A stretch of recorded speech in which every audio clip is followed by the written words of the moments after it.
When my ex walked into the party with the woman he cheated on me with, I refused to cry. So I did the first reckless thing that came to mind. I kissed the stranger standing next to me.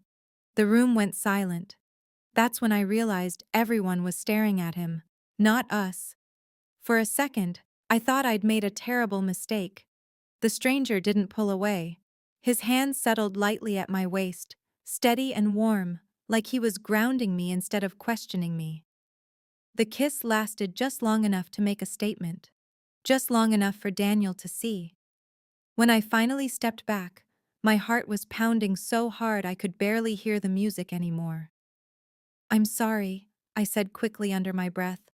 "I just needed—" He studied me, calm and unreadable, gray eyes sharp but not unkind. Up close, he looked expensive in a way that had nothing to do with clothes. Controlled, composed, like someone used to being watched. "Your ex?" he asked quietly. I followed his gaze across the rooftop. Daniel stood frozen near the bar, his new girlfriend clutching his arm while he stared at us like he couldn't decide whether to be angry or embarrassed. "Yes," I admitted. "He cheated. I just didn't want him to think I was still hurt." The corner of the stranger's mouth lifted slightly. "And did it work?" Daniel's jaw tightened as our eyes met across the room. He looked furious. I exhaled slowly. "Yeah, it worked." Before I could say anything else, Daniel was already pushing through the crowd toward us. "Emily," he snapped, stopping a few feet away. "What the hell was that?" Old habits tried to surface, the instinct to explain, to smooth things over. I ignored it. "None of your business." Daniel laughed under his breath. "You don't move on that fast. Who is this guy?" The stranger beside me didn't move, didn't step forward or raise his voice. He simply looked at Daniel, and something about the silence shifted the balance of the conversation immediately. "That depends," he said calmly. "Who's asking?" Daniel's expression changed. The anger drained first, then came recognition. I saw it happen in real time, the moment confidence turned into uncertainty. "Oh," Daniel said slowly. "I didn't realize—" I frowned. "Realize what?" The stranger's gaze never left him. "I think," he said evenly, "this conversation is over." There was nothing threatening in his tone, no aggression. And yet Daniel took a step back. Another. "Yeah," he muttered. "Whatever." He turned away, pulling his girlfriend with him, disappearing into the crowd much faster than he'd arrived. I blinked, stunned. "That was new?" I said. "He doesn't usually walk away." The stranger glanced down at me again, studying me like he was trying to figure something out. "People tend to choose their battles carefully." I suddenly became aware of how close we were still standing. I stepped back, heat creeping into my face. "I really am sorry," I said. "I shouldn't have dragged you into my drama." "You didn't drag me," he replied. "You made a decision." The way he said it made it sound heavier than it should have been. I laughed nervously. "Well, it was a bad one." His expression softened, just slightly. "I disagree." For a moment, neither of us spoke. Around us, the party slowly returned to normal, but I could still feel eyes lingering, whispers spreading. "I should go," I said finally. "Thank you for playing along." I turned toward the exit. "Emily." I stopped, surprised. "How do you know my name?" He nodded toward the entrance where my coworker stood talking animatedly to someone. "You were introduced earlier." "Right. Of course." "And you are?" I asked. A brief pause. "Adrian Blake." The name hit a second before recognition followed. Tech headlines, interviews. The CEO people described as brilliant and impossible to read. The man whose company had doubled in size in 5 years. The man who avoided public appearances unless something important was happening. I stared at him, mortified. "You're kidding." "No." I just kissed a billionaire to make my ex jealous, I muttered. I'm never going out again. A quiet laugh escaped him, low and genuine, completely at odds with the reputation I suddenly remembered reading about. That might be difficult. I frowned. Why? He tilted his head slightly toward the far side of the rooftop. Several people were watching us openly now. One person quickly lowered their phone when I noticed. My stomach dropped. Oh no. Adrian's expression shifted, amusement fading into something more thoughtful. You may have just made things complicated, he said. For you? For both of us. I crossed my arms, suddenly uneasy. How exactly does kissing a stranger become complicated? His gaze held mine for a moment longer than necessary. Because now, he said calmly, people think you're with me. If you enjoy emotionally driven romance stories filled with tension, unexpected twists, and slow-burning chemistry, make sure to like and subscribe. The weight of that statement settled slowly. I glanced around again, noticing the whispers, the curious looks, the sudden attention I definitely hadn't signed up for.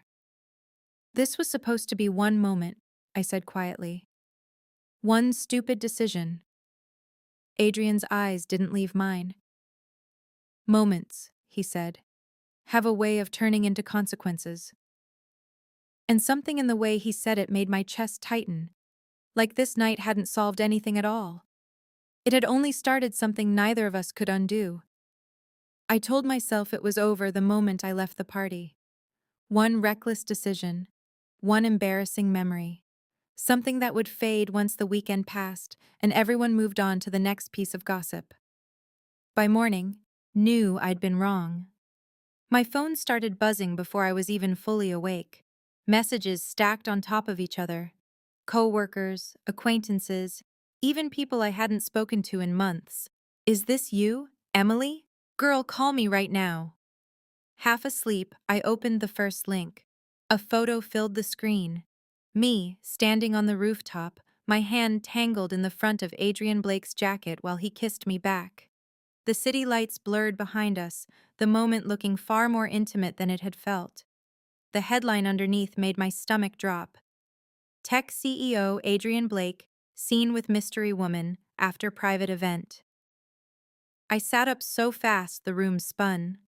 Oh no, I whispered. There were already thousands of comments, speculation, guessing who I was, why I was there, whether I was his new girlfriend. I threw my phone onto the bed like it had burned me.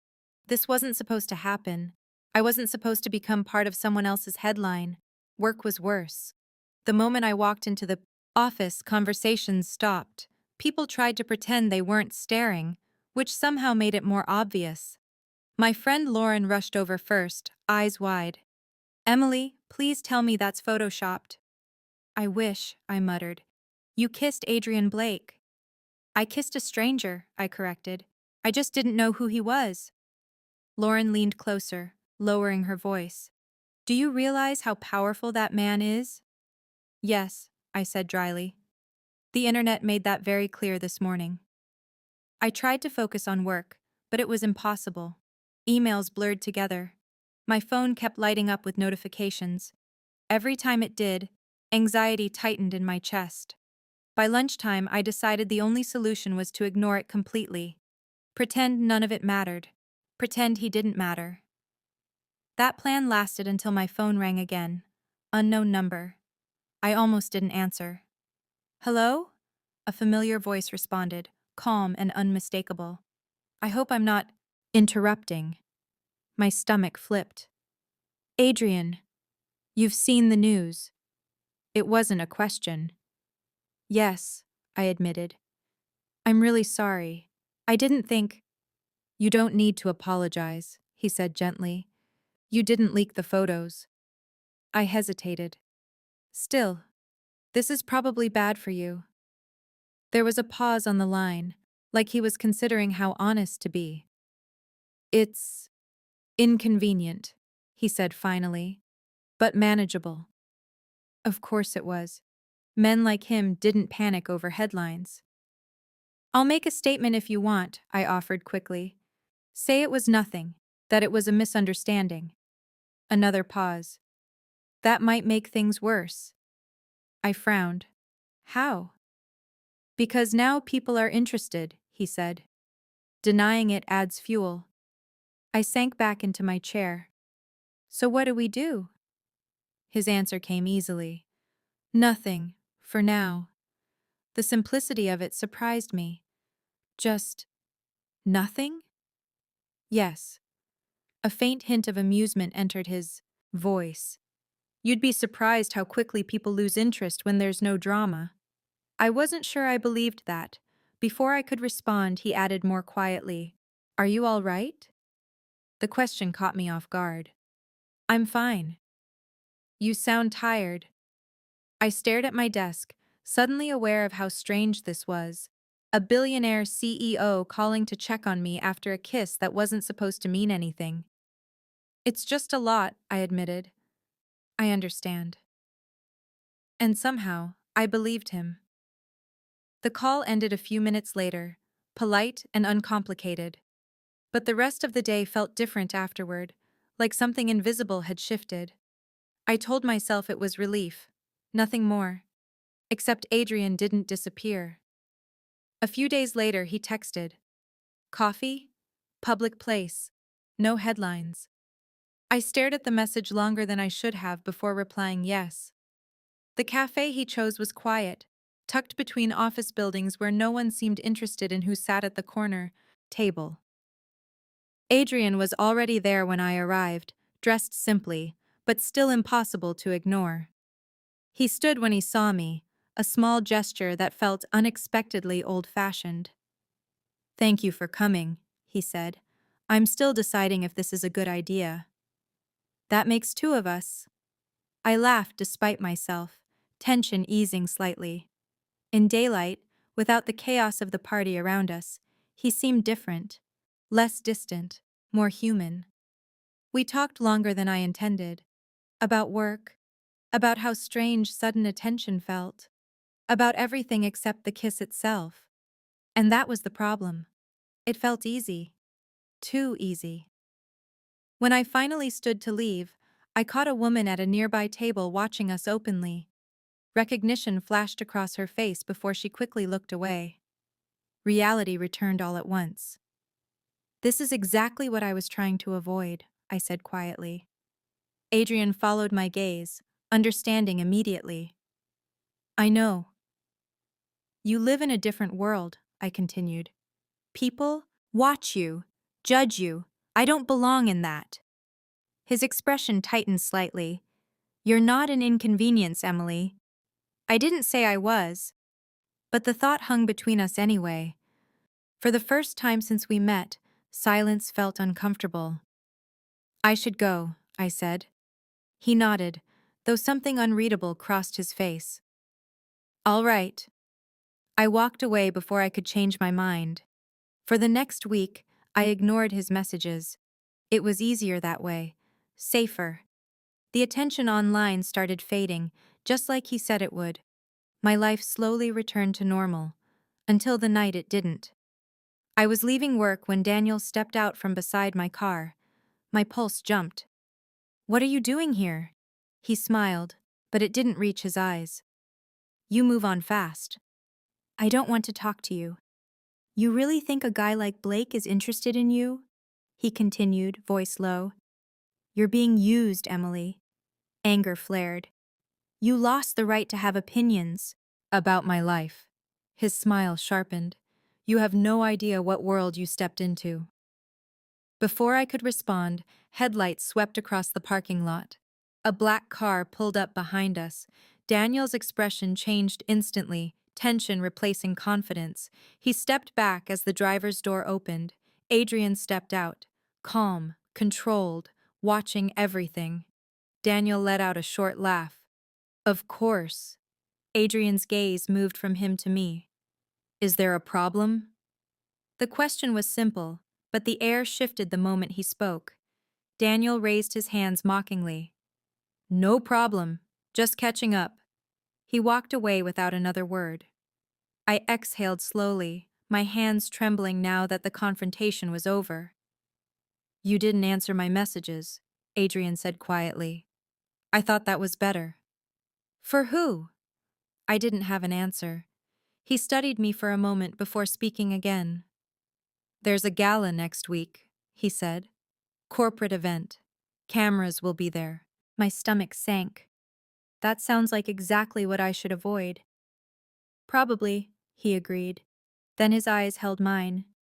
"But if you come with me, we control the story instead of letting it control us." I hesitated, knowing the moment I said yes, things would become even more complicated, and somehow already knowing I might not say no. I should have said no. I knew that the moment the dress arrived. It was delivered to my apartment 2 days after Adrian mentioned the gala. Midnight blue, elegant without being flashy, the kind of dress designed to make someone look confident even if they weren't. No note, just a small card with a single line written in neat handwriting. No pressure, just an option. I stared at it for a long time before trying it on. That was my first mistake. Because the moment I saw my reflection, I understood exactly what world Adrian lived in. A world where everything was intentional, where appearances mattered, where people didn't just attend events, they made statements. And showing up with him would be one. By the time the night of the gala arrived, my nerves were stretched tight. The hotel ballroom glowed with soft golden light, chandeliers reflecting off polished floors and crystal glasses. Men in tailored tuxedos, women in gowns that probably cost more than my rent. Conversations hummed quietly, controlled and practiced. I felt out of place immediately. Adrian noticed. His hand rested lightly against my back as we entered, grounding without being possessive. "You're doing fine," he said quietly. "I haven't even done anything yet." "You showed up," he replied. "That's enough." People turned as we walked through the room, not openly staring, but noticing. I could feel the curiosity, the silent question hanging in the air. Who was I? And why was I here with him? Adrian handled introductions effortlessly, his confidence filling the space without effort. Executives, investors, people whose names I'd seen in business articles shook my hand politely, their smiles measured as they tried to place me. Some were warm, others were calculating. I understood quickly that this wasn't just a party, it was a battlefield disguised as champagne and small talk. "You don't have to stay long," Adrian murmured as the crowd shifted around us. "I'm fine," I said, even though my stomach disagreed. And for a while, I almost believed it. Until she appeared. Victoria Hale moved through the crowd like she belonged at the center of it. Tall, flawless, perfectly composed. The kind of woman who didn't need attention because she expected it. Her smile when she reached us was polite. Her eyes were not. "Adrian," she said smoothly, "I was wondering when you'd arrive." "Victoria," he replied, his tone neutral. Her gaze slid to me, assessing in a single glance.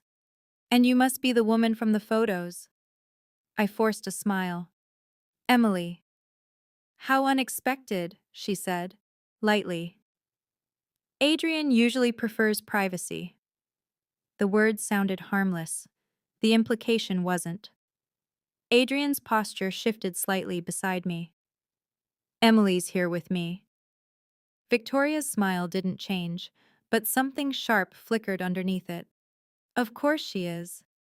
She lingered just long enough to make the moment uncomfortable before excusing herself, already leaning toward another guest, whispering something that made them both glance back at us. I exhaled slowly. "She doesn't like me." "She doesn't like surprises," Adrian said. "And I'm one?" His eyes met mine. "Yes." The honesty caught me off guard. The night continued, but the ease from earlier never fully returned. I became hyper-aware of every glance, every quiet conversation that stopped when we walked past. This was his world, and I was temporary in it. Later, as music filled the ballroom and people moved toward the dance floor, Adrian offered his hand. "Dance with me." "I don't." Think that's a good idea? That hasn't stopped us before. I laughed softly despite myself and let him lead me out anyway. His hand settled at my waist, warm and steady. Up close, the noise of the room faded, replaced by something quieter, more intimate. "You're thinking too much," he said. "I feel like I'm being evaluated." "You are," he admitted, "but not by anyone who matters." I looked up at him. "You say that like it's easy." "It isn't," he said quietly. "I just stopped caring a long time ago." Something in his voice made me look at him differently. For the first time, the confidence didn't feel effortless. It felt learned, earned. The moment stretched, tension shifting into something softer. And then it shattered. A voice behind us cut through the music. "Emily." My entire body went rigid. Daniel stood at the edge of the dance floor, drink in hand, smiling like he'd been waiting for this moment all night. "What are you doing here?" I asked. "I was invited," he said casually. His gaze flicked to Adrian. "Small world." Adrian's arm tightened slightly around my waist. "You should leave." Daniel laughed. "Or what?" People nearby had started watching now, sensing the tension. Daniel leaned closer, lowering his voice just enough that only we could hear. "Did you tell him?" he asked me quietly. "Or is that still your little secret?" Cold fear slid down my spine. "Stop." Adrian's gaze sharpened. "Tell me what?" Daniel smiled wider. "You don't know? That's interesting." "Daniel," I warned. But he was already speaking louder now, drawing attention. "Your girlfriend here forgot to mention something important," he said to Adrian. "About why she left her last job." My chest tightened. The past I'd worked so hard to move past suddenly felt dangerously close again. Adrian's voice dropped, controlled. "This isn't the place." "Oh, I think it is," Daniel said. "People deserve to know who they're dealing with." Before I could stop him, he continued. "She was involved in a financial mess last year. Company funds went missing.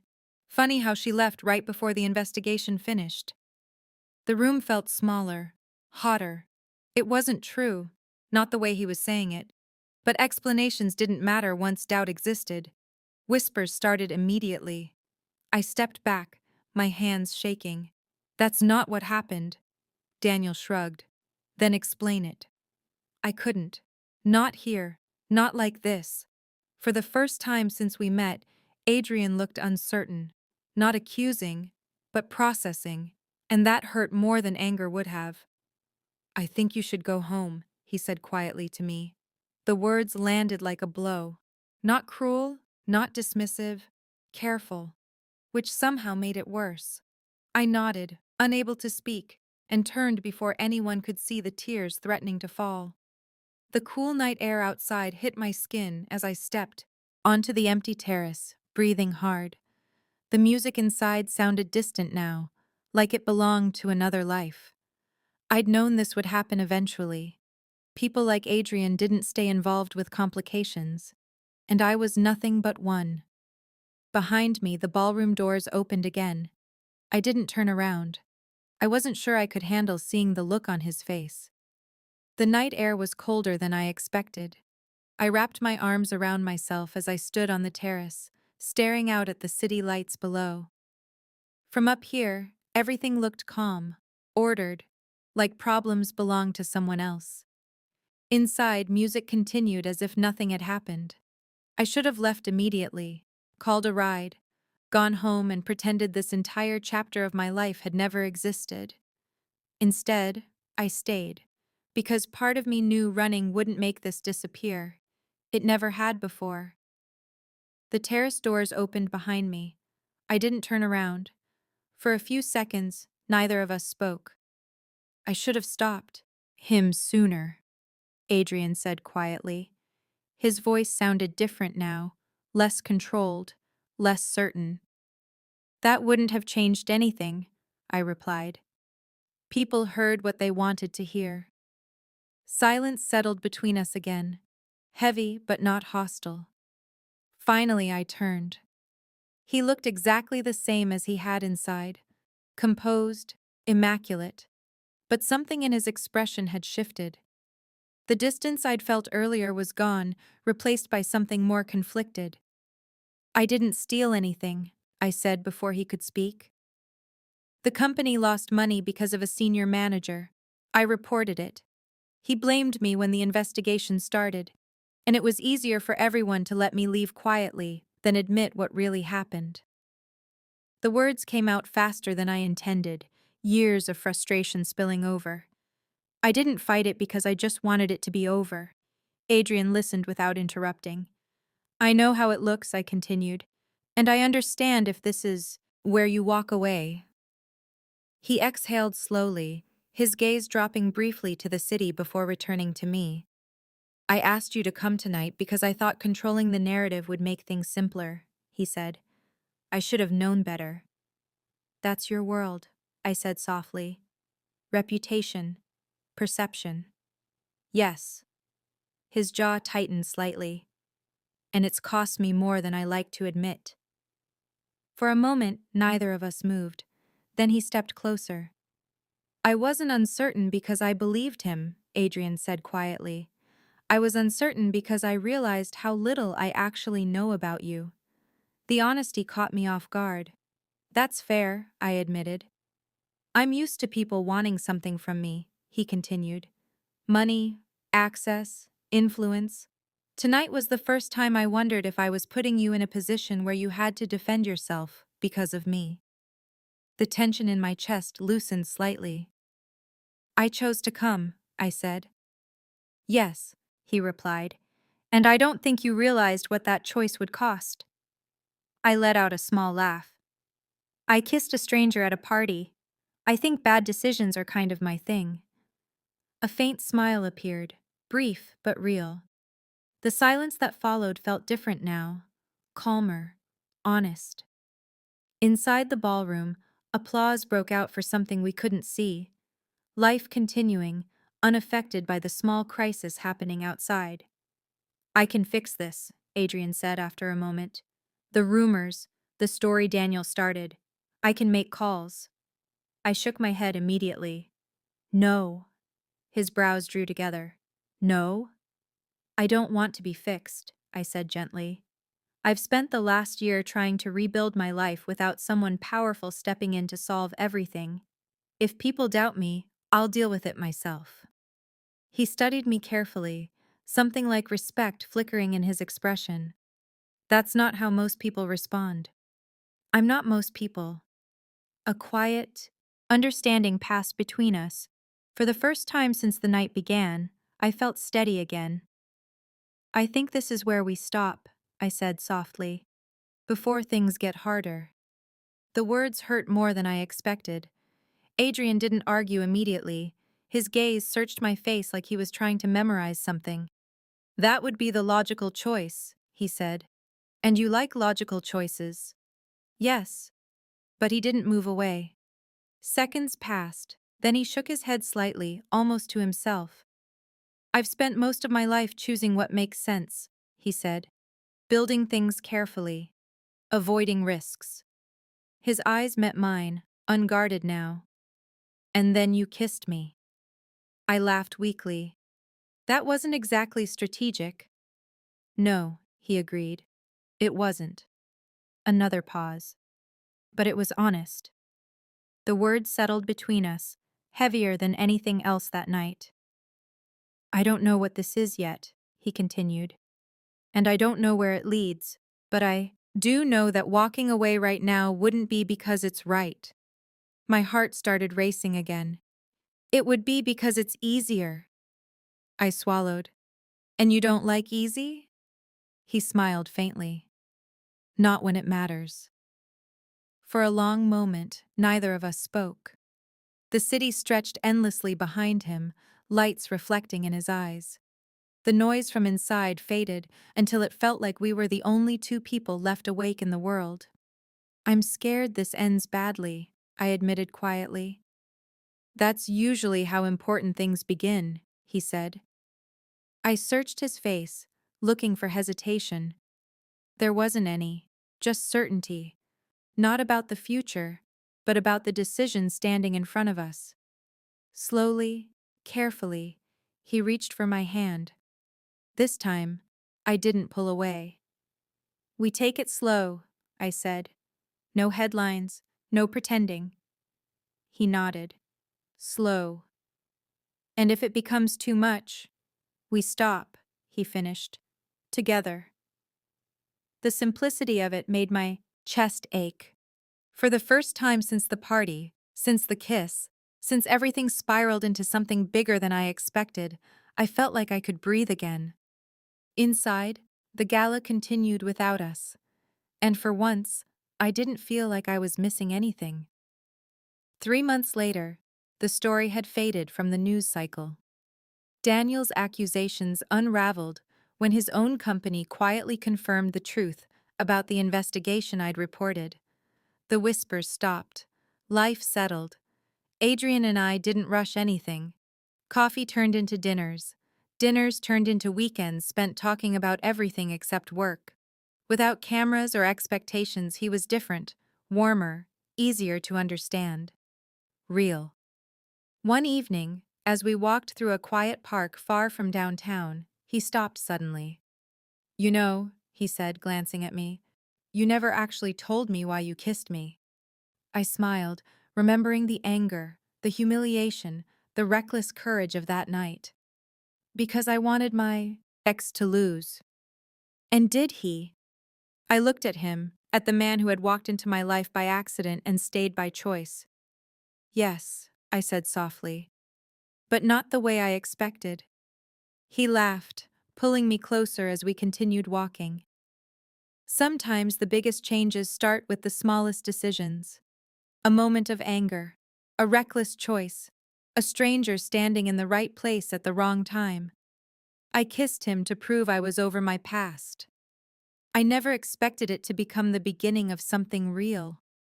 I still didn't know whether kissing Adrian had changed my life for the better, or simply made it impossible to go back to who I was before.